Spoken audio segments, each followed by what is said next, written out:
inventors. Houston, we have another problem.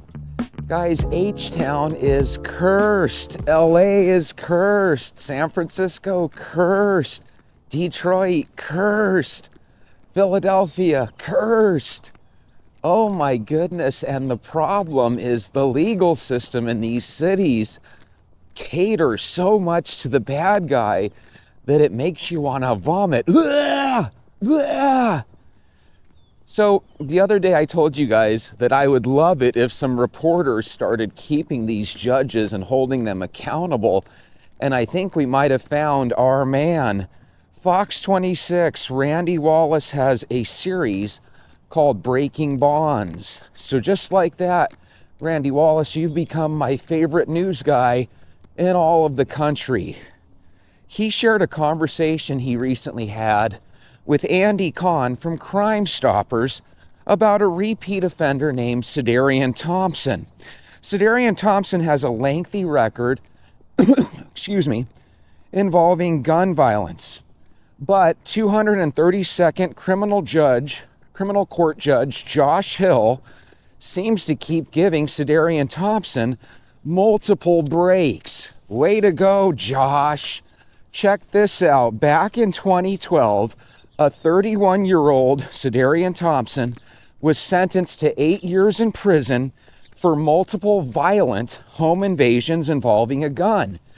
And what Andy Kahn from Crime Stoppers said was that these were extremely violent break-ins where he would beat up the victims, beat up multiple women, and held guns to their head, obviously threatening to, do worse than just beating them up. So fast forward 8 years, he gets out. I think he manages to stay clean for a year or so, but in March of 2022, guys, Sedarian Thompson is sentenced to deferred probation by Judge Josh Hill after he pleads guilty to felon possession of a firearm. After you become a felon, you're supposed to stay away from your firearms, right? Check this out. Within 3 months, he gets charged again with another aggravated offense with a weapon. And get this, he actually shot the victim with the weapon. Instead of revoking his bond and sending him back to prison, friend of the criminals, Judge Josh Hill, sets his bond at a small $70,000. Keep in mind, you have to come up with 10%, so $7,000 buys your way out of prison, even though you probably should be in prison for the rest of your life, okay? This cost Kiambra Bibbs her life. Judge Hill sets his bond at $70,000, so he has to pay $7,000. He posts bond, and then on September 4th, he ends up taking Kiambra Bibbs' life.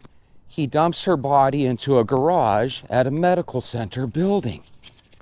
Andy Kahn of Crime Stoppers says this tragedy is utterly preventable because Josh Hill had him in their grasps multiple times and let him out with these small bonds. Here's the crazy part. On September 17th, he appears in court 13 days after taking Kiambra Bibbs' life, and he actually goes in trying to keep good graces with Judge Hill. And then it proceeded to say that on October 31st, Thompson was charged with murder, and he turned himself in. I don't know about you, but you're guilty of murder and you turn yourself in, which just seems like the weirdest, oddest thing. It's almost as if the guy doesn't care about going to prison. It's almost as if he wants to be in prison, and instead of you keeping him in there, Judge Josh Hill, you let him out, and now we've got misery in the Bibbs family. Way to go, Josh Hill. You just took over the head spot out of the horrible judges that are there in Harris County. You just took over the head spot for the day, because I'm sure we'll hear about another horrible judge that makes horrible decisions tomorrow. So with that being said, let's jump into the comments from some of the people that left comments on this video. You basically have this judge, Josh Hill, wants to be friendly and popular with everybody, so he lets his good buddy, Sedarian Thompson, out on bond. A bond that's not really worth anything to a guy that's obviously not concerned about his freedom. So he gives this bond that probably cost Sedarian $7,000. Some way, somehow, these people always seem to have money.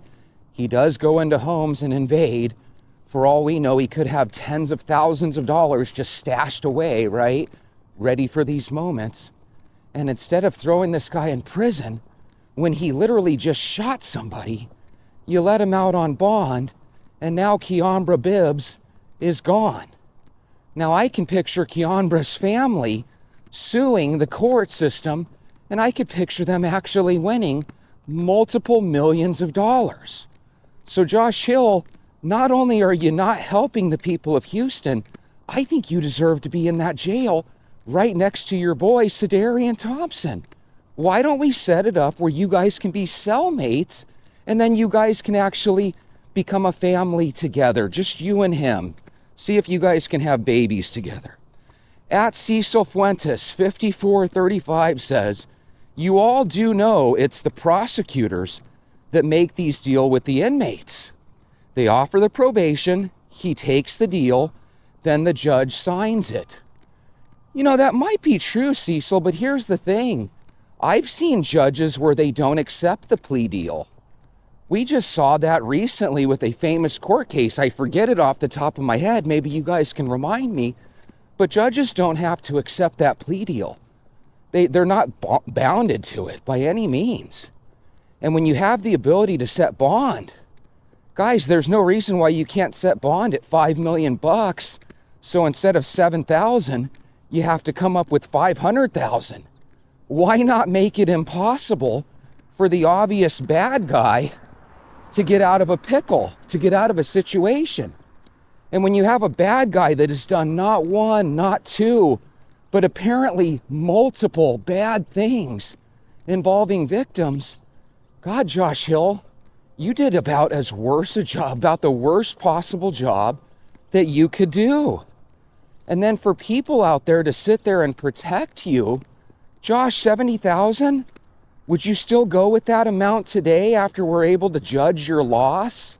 It looks to me like Judge Josh Hill has 2 or 3 losses here and 0 victories. And that's just on this case. For all we know, Judge Josh Hill has let out tens and tens and dozens of Sedarian Thompsons. So here we have a guy that if we were to look at his win and loss record, he's probably 0 for a couple of thousand. Why the heck is this guy still terrorizing Houston? Because if you ask me, how is Judge Hill any different than, Jack the Ripper? Jack the Ripper killed hundreds of people, and there's even a rumor that he might have had some time here in America where he might have killed some people here as well. I'm sure you guys have heard about that little rumor. Don't know if it's true or not. But I do know one thing. At what point do we have to start looking at a judge and wondering, is this guy a serial killer that is actually killing his victims through criminals? Because is it just me, or does it come across that way? So Josh, I'm not saying you're a killer by any means. I'm just saying, my God, it must be nice to live miles and miles away in a gated community where you don't have to worry about these bad guys that you let out. And even if you did let them out and saw them on the street, you seem like the type of judge that would give these people a high five and ask them how they're doing. At J says, it's crazy people think judges can stop crime and are blaming them for what criminals do. So I don't know if you guys are starting to see a little pattern here, but I wanted to get some comments that kind of went against the grain, went against what I'm saying. Jay, I think it's crazy that you even wrote this statement. How the hell, after hearing what I've just said and after hearing the video that you obviously watched, how the hell do you walk away from that saying, how can you blame the judge? How can you not blame the judge, Jay? How can you absolutely not blame Judge Josh Hill? And you want to know something crazy? I'd be willing to bet when Judge Josh Hill took the bench, he probably took an oath to protect the people of Houston and the citizens of Texas. He took an oath probably. I'm just assuming. Don't judges have to take an oath? Don't they have to promise to look out for the people that they protect? What kind of protection is this guy? This guy probably locks his door at the end of the night. Why do you bother locking your door, Josh? Don't you trust criminals? At Theatrisis III says, wow, whatever happened to divine intervention? I thought God loved us and was all-knowing.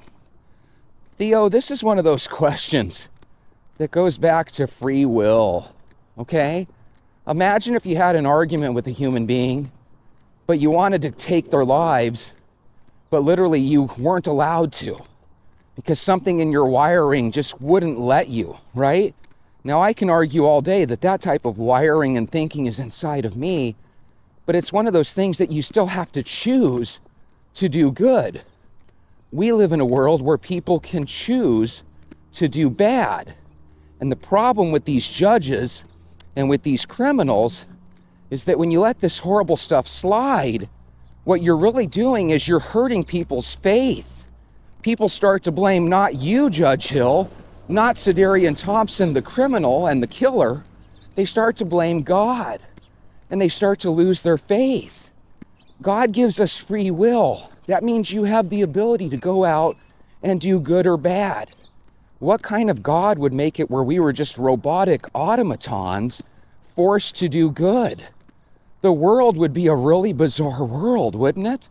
If every single person was good, there would be no such thing as bad. We wouldn't even know the difference. So again, your thoughts here are kind of weird to me. If you don't believe in God, you don't have to believe in God. Nobody's forcing you to believe in God. But if I see a scary figure at the end of a dark alley and I'm forced to traverse that alley at night, I'm hoping to goodness that that guy at the other end, believes in things like God and believes in decency and goodness, because otherwise you're walking into doom. So I don't know what your thoughts are here, that God is supposed to have a guardian angel that doesn't allow you to get into danger. I think he gave us a brain, and I think he gave Judge Hill a brain, and I think he gave Sedarian Thompson the ability to choose right or wrong. This sounds to me like a human problem. Does anybody else agree? Even if you're atheist, would you throw this on a God that gives people the ability to do bad? Or would you throw this on the person that's choosing to do bad? To me, it doesn't even seem like an argument. This ain't God's problem. This is a people problem. What I really liked about this story and about this newsman is that he actually mentioned Judge Hill. He actually held up a paper in which it was Judge Hill's signature that was releasing Sedarian Thompson. I think when you try to do right by everybody, you end up pissing everybody off. And that's the problem with our court system, at least in the city of Houston. You are literally signing the notice to the people of Houston that somebody's going to get hurt because I'm letting this guy off easy. Maybe there was something in the judge that thought $7,000 would hold back Mr. Thompson. Like maybe he was so poor that he couldn't afford that. But again, how much you want to bet this guy probably has thousands of dollars shacked up from these horrible crimes that he's done? Criminals are famous for storing money at different places. This guy obviously had money to get out, and I just can't believe that Judge Hill probably had a really nice sleep last night. There are no people in front of Judge Hill asking him questions. Wouldn't it be great if Judge Hill actually made a statement in front of the people of Houston? Maybe something like this. Sorry, I'm so inept at my job. Sorry that Miss Bibbs has lost her life because of me. I mean, wouldn't that be refreshing? And then maybe a resignation letter from Judge Hill. Instead, there's videos out there, or there's YouTubers out there that would probably cheer Judge Hill for being so open-minded. Hey, we need to reform the criminals. Let's give them a 13th chance. 13 is the lucky number. At Catman8965 says, this will never change until we start holding the judges responsible for the decisions that they make. Again, Catman, could you imagine if somebody like Jack the Ripper was a judge? You could actually take out people left and right simply by refusing to put the bad guys behind bars. For all I know, there could be hundreds of judges that just really love the idea of getting away with murder. Because to me, this is starting to sound like judges really love the idea of punishing the people that they judge. But not the people they judge directly, it's the people they judge indirectly. What do you mean, Jetchy? Well, what I mean, Bob, is if you're letting the criminal out and you already know what the criminal's gonna do, then you're playing the role of God. But you're playing the role of an evil God that actually lets this stuff go on. Not the real God that gives us free will. You're using your free will to actually serve evil. And that's about the worst human being that you can have on the planet. The person that kind of turns an eye to the evil. Especially you. You're supposed to be catching the evil and saving people. Way to go, Josh Hill. At BobHard9779 says, guys like him make things bad for first-time offenders that have learned their lesson after the first time. Now, Bob, here's something that I've talked about a handful of times. If you're a first-time offender, okay, let's give people a second chance, maybe even a third chance. But there comes a point where you have to say mathematically it's just not worth it.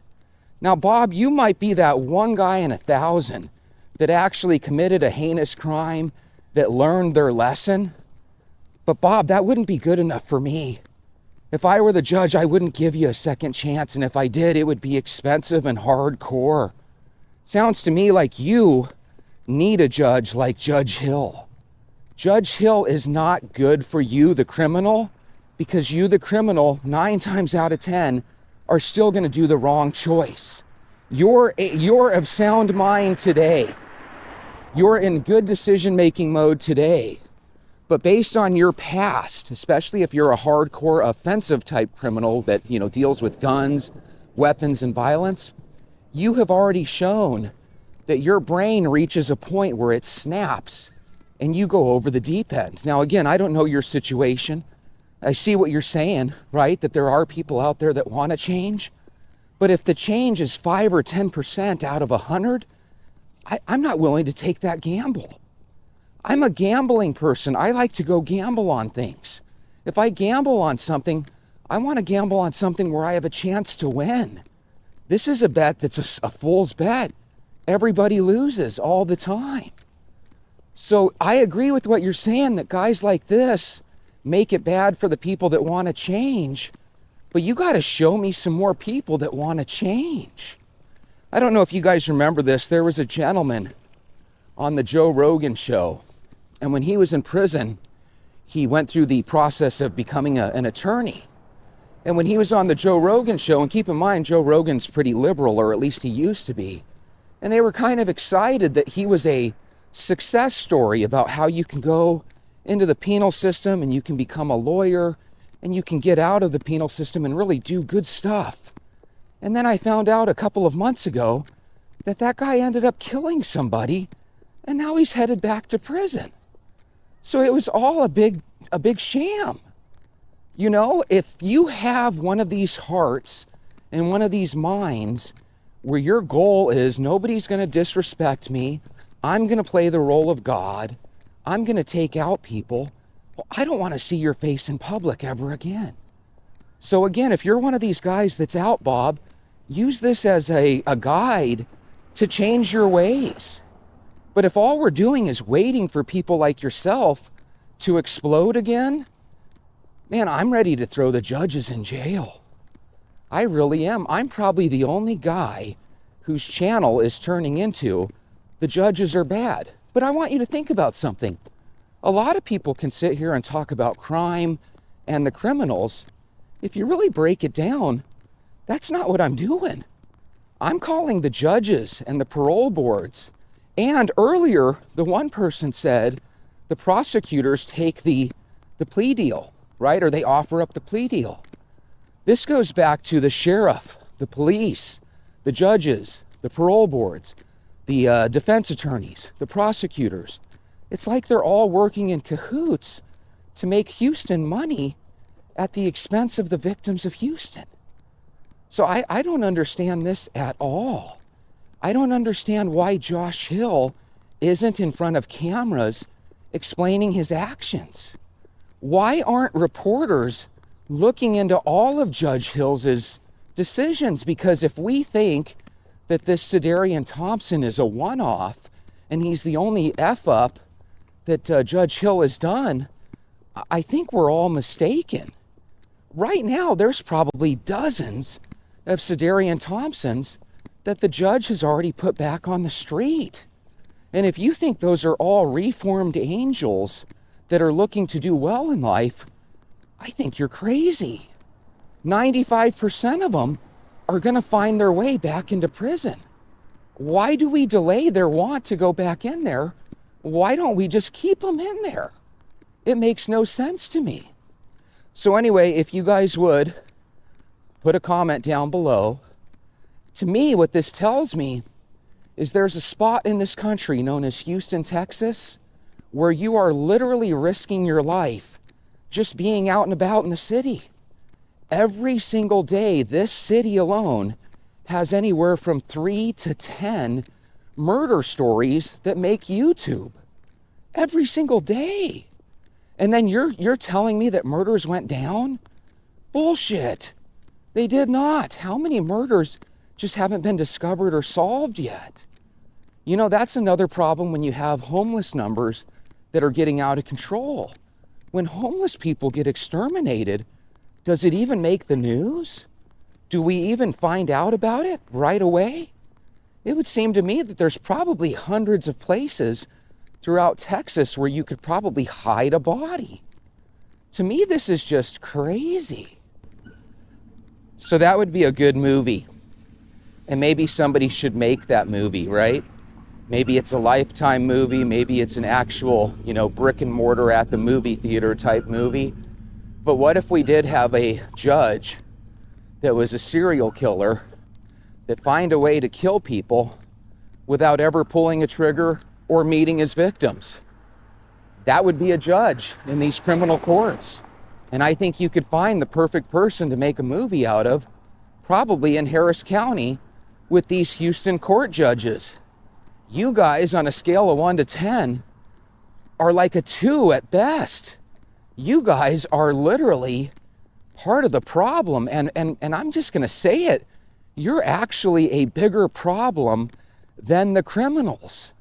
Why aren't these judges saying, oh my God, I messed up. I'm never going to give a light bond again. When I have somebody that's been in there multiple times, it should just be automatically set up in the Texas law system that a person gets the maximum bond. Quit giving these people small bonds so that everything can be equal and fair. Hey, the millionaire murderer can get out no matter what it costs. We need to make it where it's fair for the poor murderer. Who cares? Maybe that's a gift that he's poor and can't afford a huge bond. Give him a huge bond and protect the people. There must be some sort of law in this country that gives judges anonymity. There must be some sort of law that says we're not allowed to question them. I'd be willing to bet that if you went into a court system and you were looking across the judge and the person that victimized you was over, next to you at the other table with his defense counsel, I'd be willing to bet if you started the hearing by saying, Judge, are you going to choose good instead of evil? You would probably be at risk of contempt of court. You would probably have a big fine and a jail sentence just for calling the truth out on these judges. If you're a victim in the future and Judge Josh Hill is on the bench, he's already proven he's on the bad guy's side. He's on the Houston court side. His goal is just to get a couple dollars into the state of Texas and let you on your merry way. It's almost like they got together and said, hey, these people can't afford large bonds, but we need to get some sort of money coming in. Let's go ahead and give them a bond they can afford, and let's have the state of Texas enjoy that extra money. Or however it works. If it doesn't work that way, then why are you bothering doing it? Somebody got in these judges' ears and said, hey, reform and fairness equates to small bonds. It's some sort of mental disease that the judges all share. Who the hell appointed this judge? And if it's one of these situations where they have to actually be voted into the office, who voted for these people? Why can't they be recalled? Why can't they be removed? Why isn't there a brave reporter that's actually willing to stick a microphone in Judge Hill's face? And here's the thing that irritates me the most. If somebody did stick a microphone in Judge Hill's face, he would probably look the other way and say no comment, and he wouldn't answer a single question. Because you got to remember, judges, lawyers, politicians, they're worth more than you and I are. Their life and their happiness is worth more. That's why they live in the gated community. They don't have to see the evil that they unleash on the people. This gets me so angry because, again, I've changed. I'm no longer pissed at the criminal that can't help themselves. I'm pissed at the judges. And I think there's something criminal about this judge. And every single time that there's a video about this, there's a bunch of comments where they want you judges thrown in jail. And I didn't share many of those comments today because it would be like a repeat of every show. But you can tell by the people that give you pro comments, they want to blame God because of you, Judge Hill. They want to blame the system when it's really on you. And then the parole boards, how about you say no? You know, if all these prisons are for profit, let them earn a profit. Keep the bad guys in there. I'm okay with a prison turning a profit if it means we're safer. You know, for some reason in this world, we've gotten to the point where the word profit is a horrible bad word, and the word criminal, it's no big deal. That is wrong. And again, the only time people care is when they're actually the victim, which is even more wrong. You should care about this even when it doesn't affect you. Anyway, with that being said, that's the end of our walk today. Remember, sometimes people walk and it has nothing to do with losing weight. But at the same time, I need to lose weight and so do you. So even though I'm finishing up my walk for the day, keep going. Do some extra credit. Every half hour you walk, you're burning 150 calories.